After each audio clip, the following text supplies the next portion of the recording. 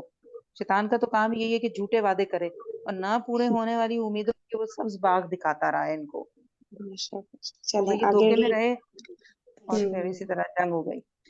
اچھا، پھر ان سب باتوں کے علاوہ آخر اس کی کیا ضمانت تھی کہ مکی لشکر مدینے کی جانب پیش قدمی نہیں کرے گا اور اس مارکے کو مدینہ کی 4 دیواری تک منتقل کر کے مسلمانوں کو ان کے گھروں میں گھس کر تباہ کرنے کی جرات اور کوشش نہیں کرے گا.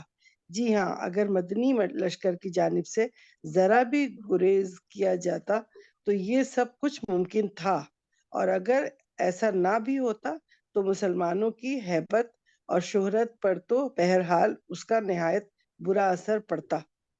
صحیح یعنی سمجھ؟ کہ وہ جو جی وہ جو انہوں نے بتایا تھا، وہ کہا تھا نا کہ بھئی یعنی کہ ریڈی تھے مکہ والے کہ بھئی یہ مسلمانوں کے گھروں میں گھس گھس کر ہم تو ان کو ماریں گے نا.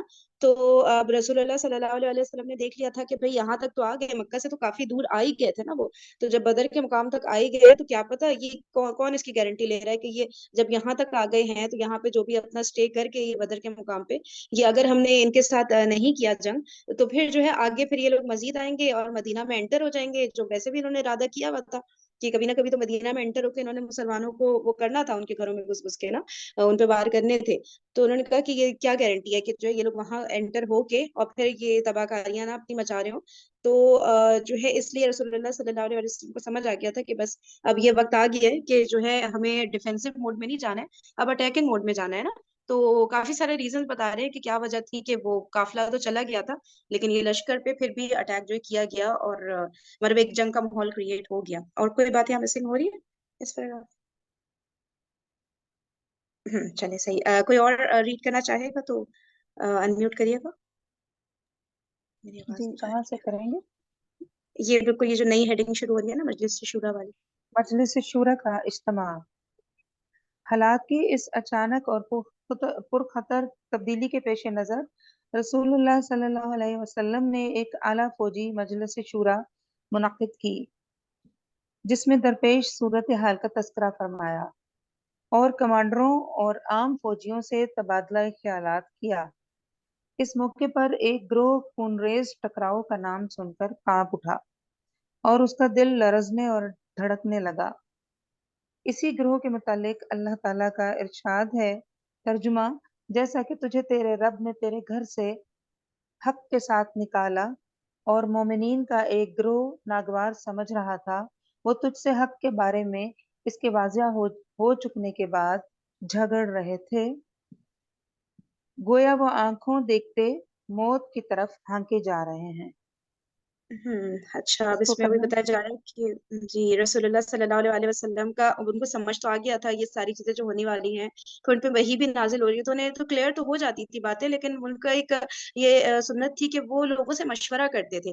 ٹھیک ہے ان کو یعنی کہ ان کو یہ سب تو کلیئر ہو جاتا تھا پھر بھی نا ایک لوگوں سے نہیں ایک بانڈنگ کریٹ کرنی اور لوگوں کو امپورٹینس دینی کہ بھائی مشورہ کرنا اور لوگوں کی رائے سننا کہ وہ کیا کہہ رہے ہیں وہ کیا سوچ رہے ہیں ان کا مطلب ان کا پرسپیکٹو کیا ہے ان چیزوں پہ. تو وہ انہوں نے سب کو جو ہے بٹھایا اور ان کے سامنے یہ ڈسکس کیا کہ اب یہ صورتحال ہے تو اب جو ہے اب تو غزوہ ہونا سامنے دکھ ہی رہا ہے. تو پھر جو ہے اس وقت بتا رہے ہیں کہ جب یہ خونریز ٹکراؤ کے بارے میں جب ظاہر ہے جو بھی اس وقت لوگ تھے 313 کے قریب تو اس میں ہر ایک کا ایمان ایک ہی لیول کا تو نہیں ہوتا نا، ہر کوئی ایک لیول کا بہادر بھی نہیں ہوتا. تو ظاہر سی بات ہے کچھ لوگ ان میں تھے جن کا دل جو ہے کام کیا تھا، ڈر گیا تھا کہ بھائی یہ تو فرسٹ ٹائم اس طرح کی کوئی وہ ہونے والا تھا نا آپس میں کہ جنگ کا ماحول کریٹ ہونا، غصبہ ہونا اور اتنے سارے لوگ پتہ بھی ہے کہ وہاں کے آئے اور قریش کوئی معمولی فوج تو نہیں تھی نا، قریش کی جو فوج تھی تو ظاہر ہے وہ تھوڑا سا گھبرا گئے تھے. تو اس کے اوپر جو ہے یہ جو آیت جیسے سناگے نے پڑھی ہے یہ جو ہے اللہ تعالیٰ نے نازل فرمائی.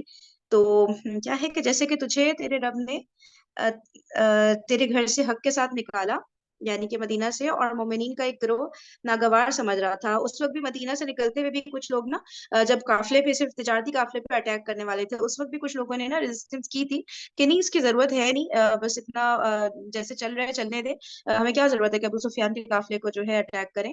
تو وہ تجھ سے حق کے بارے میں اس کے واضح ہو چکنے کے بعد جھگڑ رہے تھے، گویا وہ آنکھوں دیکھتے موت کی طرف ہانکے جا رہے ہیں. ظاہر ہے ان کا وہ جو ہے تھوڑے سے جو جن کا تھوڑا سا یعنی کہ اتنے بہادر نہیں ہوں گے مے بی تو وہ جو ہے اس چیز سے ذرا گھبرا رہے تھے. اب آگے پڑھتے ہیں ڈیٹیلز کیا آ رہی لیکن جہاں تک ہیں. قائدین لشکر کا تعلق ہے تو حضرت ابو بکر رضی اللہ عنہ اٹھے آگے اور نہایت اچھی بات کہی. پھر حضرت عمر بن خطاب رضی اللہ عنہ اٹھے اور انہوں نے بھی نہایت عمدہ بات کی. پھر حضرت مقداد بن عمرو رضی اللہ عنہ اٹھے اور عرض پرداز ہوئے، اے اللہ کے رسول صلی اللہ علیہ وسلم، اللہ نے آپ کو جو راہ دکھلائی ہے اور اس پر رواں دواں رہیے، ہم آپ کے ساتھ ہیں. خدا کی قسم ہم آپ سے وہ بات نہیں کہیں گے جو بنو اسرائیل نے موسیٰ علیہ السلام سے کہی تھی. ترجمہ ہے، تم اور تمہارا رب جاؤ اور لڑو، ہم یہیں بیٹھے ہیں. بلکہ ہم اب یہ بتا کہیں رہی گے جی جی ان کا وہ بتا رہے ہیں کہ جو قائدین تھے، جو لیڈرز تھے، وہ حضرت ابو بکر رضی اللہ تعالیٰ عنہ نے جو ہے کوئی اچھی بات کہی، یعنی کہ انہوں نے کہا ہوگا کہ نہیں ہم تو بالکل تیار ہیں. تو اور پھر حضرت عمر رضی اللہ تعالیٰ عنہ بھی اٹھے اور انہوں نے بھی بہت اچھی بات کی. اس کے بعد پھر بتا رہے ہیں حضرت مقداد بن عمر رضی اللہ تعالیٰ عنہ نے یہ فرمایا کہ جیسے کہ حضرت موسیٰ علیہ السلام کے ساتھ ہوا تھا نا، کہ پہلے تو ان کے جو ساتھی تھے وہ تو بڑا وہ کہتے تھے کہ ٹھیک ہے آپ لائیں، جنگ کا حکم لے کر آئے پھر رب کی طرف سے، پھر ہم جو ہے بالکل ریڈی ہیں، ہم آپ کا ساتھ دیں گے، لڑیں گے. لیکن جب حکم آ گیا تو پھر وہ پیچھے ہٹ گئے اور انہوں نے کہا کہ آپ اور آپ کا رب جو ہے آگے جو ہے وہ جنگ کرے، لیکن جو ہے ہم یہاں پر بیٹھے ہوئے ہیں، پھر جب جنگ جیت جائیں گے تو پھر ہم آپ کے ساتھ ہو جائیں گے، لیکن ہم جنگ لڑیں گے نہیں. پہلے تو پرومس کر دیا تھا نا انہوں نے، لیکن پھر جب جنگ کا وقت آ گیا تو پھر وہ سب پیچھے ہٹ گئے. تو باقاعدہ ان کی مثال دی انہوں نے حضرت مقداد بن عمر رضی اللہ تعالیٰ عنہ نے، کہ بھئی جو ہے نہیں ہم ان کی طرح سے نہیں کریں گے، ہم بالکل آپ جب جنگ کا حکم بولیں گے، جب جنگ کا حکم فرمائیں گے تو بس ہم جو ہے بالکل ریڈی ہو جائیں گے، آپ ہماری طرف سے بے فکر ہو جائے، ہمیں سے کوئی پیچھے نہیں جائے گا. صحیح ہے. تو یہ ان تین لوگوں نے بھی کہا تھا اور یہ تینوں نا مہاجرین تھے. صحیح ہے. اب آگے جی ریڈ کریے گا. بلکہ ہم یہ کہیں گے کہ آپ اور آپ کے پروردگار چلیں اور لڑیں، اور ہم بھی آپ کے ساتھ ساتھ لڑیں گے. اس ذات کی قسم جس نے آپ کو حق کے ساتھ مبعوث فرمایا ہے، اگر ہم آپ کو یرک غماد تک لے چلیں تو ہم راستے اگر والوں سے آپ لڑتے اگر آپ ہم کو آپ صلی اللہ علیہ وسلم ہم کو، جی وہ غلطی سے ہم آپ کو ہو گیا. دوبارہ سے ریڈ کریے گا. اچھا اگر اچھا، آپ صلی اگر آپ صلی اللہ علیہ وسلم ہم کو یرک غماد تک لے چلیں تو ہم راستے والوں سے لڑتے بڑھتے آپ کے ساتھ وہاں بھی چلیں گے. یعنی رسول اپنا اللہ صلی یقین اللہ علیہ دلا وسلم، رہے تھے کہ جی ہاں برقیہ غماد نا یمن کا ایک شہر ہے.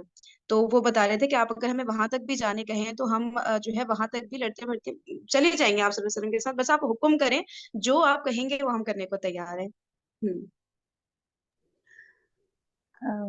رسول اللہ صلی اللہ علیہ وسلم نے ان کے حق میں کلمہ خیر ارشاد فرمایا اور دعا دی. یہ تینوں کمانڈر مہاجرین سے تھے جن کی تعداد لشکر میں کم تھی. رسول اللہ صلی اللہ علیہ وسلم کی خواہش تھی کہ انصار کی رائے معلوم کریں، کیونکہ وہی لشکر میں اکثریت رکھتے تھے اور مارکے کا اصل بوجھ انہی کے شانوں پر پڑنے والا تھا. درا حالی کے سیت اقبا اقبا بیت اقبا. سیت بیت اقبا سوری بیت اقبا کی روح سے ان پر لازم نہ تھا کہ مدینے سے باہر نکل کر جنگ کریں، اس لیے آپ نے مذکورہ تینوں حضرات کی باتیں سننے کے بعد پھر فرمایا، لوگوں مجھے مشورہ دو. مقصود انصار تھے، اور یہ بات انصار کے کمانڈر اور علمبردار حضرت ہاں جی سعد بن معاذ جی جی جی جی جی آپ کنٹینیو حضرت کریں. سعد بن معاذ نے بھانپ لی. چنانچہ انہوں نے عرض کیا، باخدا ایسا معلوم ہوتا ہے کہ اے اللہ کے رسول صلی اللہ علیہ وسلم، آپ کا روح سخن ہماری طرف ہے. آپ نے فرمایا ہاں. ہوں انہوں نے کہا اب ہم تو جی جی ایک ایک پیراگراف لے کے چلتے ہیں. صحیح ہے نا. اچھا یہ جو ہے اب جو تینوں کی بات ہو رہی ہے نا، حضرت ابو بکر رضی اللہ تعالیٰ عنہ، حضرت عمر رضی اللہ تعالیٰ عنہ اور حضرت مقداد رضی اللہ تعالیٰ عنہ، ان تینوں نے اپنا جو ہے انہوں نے اپنا ویو پوائنٹ بتا دیا تھا نا. تو یہ تینوں لیکن مہاجرین تھے، اور ہم نے پڑھا ہے نا مہاجرین کے بھی کتنے لوگ تھے، تقریباً 80s میں تھے. ٹھیک ہے. 313 میں سے 80s تو ایک چھوٹا نمبر ہوا نا. تو پھر یہ بتا رہے ہیں کہ جو ہے ان کی لشکر میں تعداد کم تھی مہاجرین کی. تو رسول اللہ صلی اللہ علیہ وسلم چاہ رہے تھے کہ جو انصار ہیں وہ بھی اپنی رائے دیں، جیسے آگے بڑھ بڑھ کے مہاجرین اپنی رائے دے رہے تھے نا. تو جو انصار کے لوگ ہیں وہ کس طرح سے اس پوری سچویشن کو دیکھ رہے ہیں، جو اب غزوے کی نوبت آ رہی ہے تو ان کے ذہنوں میں کیا ہے، ان کو وہ چیک کرنا چاہ رہے تھے نا کہ ان کا ایمان کا لیول کیا ہے، وہ آگے بڑھنا چاہ رہے ہیں کہ نہیں، کوئی ایسی بات تو نہیں ہے. تو وہ یہ چاہ رہے تھے کہ انصار والے اپنی رائے دیں. تو وہ کلیئرلی بول نہیں رہے تھے کہ جو انصار والے ہیں چلے وہ اٹھے اب وہ بتائیں کیا کہنے جا رہے ہیں، بس وہ انڈائریکٹلی چاہ رہے تھے کہ انصار میں سے کوئی اٹھے اور بتائے کہ وہ کیا سوچ رہے ہیں نا. اور پھر کہا جا رہا ہے کہ اور مارکے کا اصل بوجھ انہی کے شانوں پر پڑنے والا تھا، یعنی انصار. کیونکہ ہم نے پہلے سنا ہے نا کہ یہ جو اوس اور خزرج والے تھے تو یہ لوگ کافی زیادہ ان کی جنگیں وغیرہ ان کے معمول میں ہوتی رہتی تھی نا، جو یہود ان کو آپس میں لڑواتے رہتے تھے. تو یہ لوگ بہت اچھی طرح سے ٹرینڈ تھے جنگ کے معاملات میں نا. تو اس لیے جو ہے رسول پاک صلی اللہ علیہ وسلم چاہ رہے تھے کہ چلو یہ میجورٹی میں بھی یہی ہے اور جنگ کے لیے بہترین ان کا تو جنگ کا بہت زیادہ ایکسپیرینس بھی ہے نا، تو وہ اس لیے وہ چاہ رہے تھے کہ چلو ان کا پتہ کرتے ہیں کہ یہ کیا مطلب سوچ رہے ہیں نا. اور پھر آگے بتایا جا رہا ہے کہ بیعت عقبہ کی روح سے ان پر لازم نہ تھا. یعنی بیعت عقبہ میں یہ بات ہوئی تھی نا کہ جب بھی کوئی اٹیک ہوگا مدینہ کے اندر، کوئی بھی اس طرح کی بات ہوئی، رسول اللہ صلی اللہ علیہ وسلم پر اٹیک ہو یا مسلمانوں پر، تو یہ جو انصار کے لوگ ہیں یہ ان کو پروٹیکٹ کریں گے اس طرح جس طرح یہ اپنی فیملی والوں کو پروٹیکٹ کرتے ہیں. ٹھیک ہے نا، بالکل ہائی لیول کا پروٹیکشن دیں گے. لیکن یہ بات ساری ہوئی تھی کہ مدینہ کے اندر رہتے ہوئے. اب تو یہ لوگ مدینہ سے باہر آ گئے تھے نا، تو اس لیے پھر بیعت عقبہ کا یہاں پہ حوالہ دیا ہے کہ اب ان کے اوپر لازمی نہیں تھا، کیونکہ جو بھی ان سے بیعت لی گئی تھی وہ مدینہ کے اندر اندر رہتے ہوئے ان کو لازم تھا کہ رسول پاک صلی اللہ علیہ وسلم کی پروٹیکشن کریں. تو اگر وہاں جنگ ہو رہی ہوتی تو ان پہ لازمی ہو جاتا، کیونکہ انہوں نے تو بیعت لی ہوئی تھی. لیکن مدینہ سے باہر تو ان کے اوپر کوئی ریسٹرکشن نہیں تھی.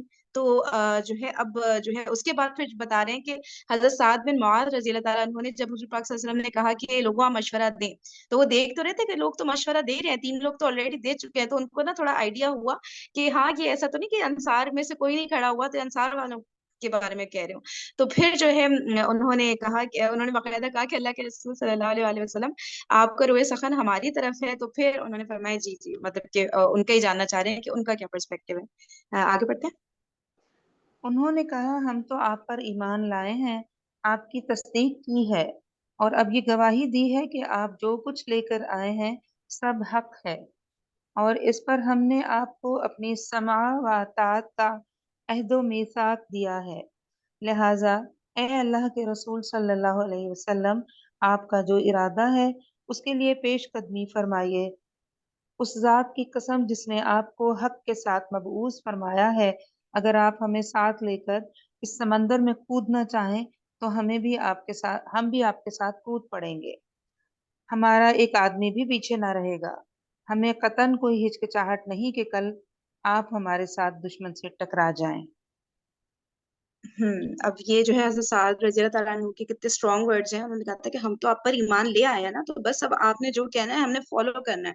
اس میں ہم نے نہیں سوچنا کہ ایسے ہوگا، جنگ اگر اوائڈ کی جائے تو سارے جو ذہن میں چیزیں آ رہی ہوتی ہے نا، تو بس رسول اللہ صلی اللہ علیہ وسلم نے فرما دیا تو بس، یعنی کہ اللہ تعالیٰ کی طرف سے حکم آ گیا. بس اب آپ کہتے ہیں تو سمندر میں اگر آپ کہتے ہیں کہ ہم آپ کے ساتھ کود پڑیں تو ہم تو وہ بھی کرنے کو تیار ہیں. آپ جو کہیں فرمائیں گے بس ہم وہ فالو کریں گے ایز اٹ از نا.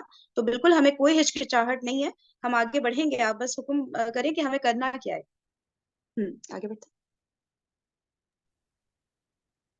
ہم جنگ میں پامرد اور لڑنے میں جواں مرد ہیں، اور ممکن ہے اللہ آپ کو ہمارا وہ جوہر دکھلائے جس سے آپ کی آنکھیں ٹھنڈی ہو جائیں. بس آپ ہمیں ہمراہ لے کر چلیں، اللہ برکت دے. انہوں نے بھی وہی ان کو یقین دلایا رسول پاک صلی اللہ علیہ وسلم کو کہ ہم جنگ میں پامرد اور لڑنے میں جواں مرد ہیں نا. تو وہ ایکسپیرینس تھے نا یہ جنگ کی ساری چیزوں میں. تو انہوں نے یقین دلایا کہ جو ہے اللہ تعالیٰ اگر چاہیں گے تو ہم آپ کی آنکھوں کی ٹھنڈک بنیں گے، ہم اتنا زیادہ آپ کا ساتھ دیں گے کہ آپ بالکل خوش ہو جائیں گے. اچھا، اب اگلا پیراگراف ہم ریڈ کرنا شروع کریں گے تو یہ سیشن میرے خیال سے نا اینڈ ہو جائے گا. کسی کو کوئی بات ایڈ کرنی ہے آپ پہ تو کر سکتے ہیں، 1.5 منٹ ہے ہمارے پاس. چلے صحیح ہے، پھر انشاءاللہ ہم لوگ کل کنٹینیو کرتے ہیں. ٹھیک ہے نا. جزاکم اللہ خیرا کثیرا. سبحانک اللہم و بحمدک، نشہد ان لا الہ الا انت، نستغفرک و نتوب الیک. السلام علیکم ورحمۃ اللہ وبرکاتہ. وعلیکم السلام ورحمۃ اللہ وبرکاتہ. وعلیکم السلام ورحمۃ اللہ.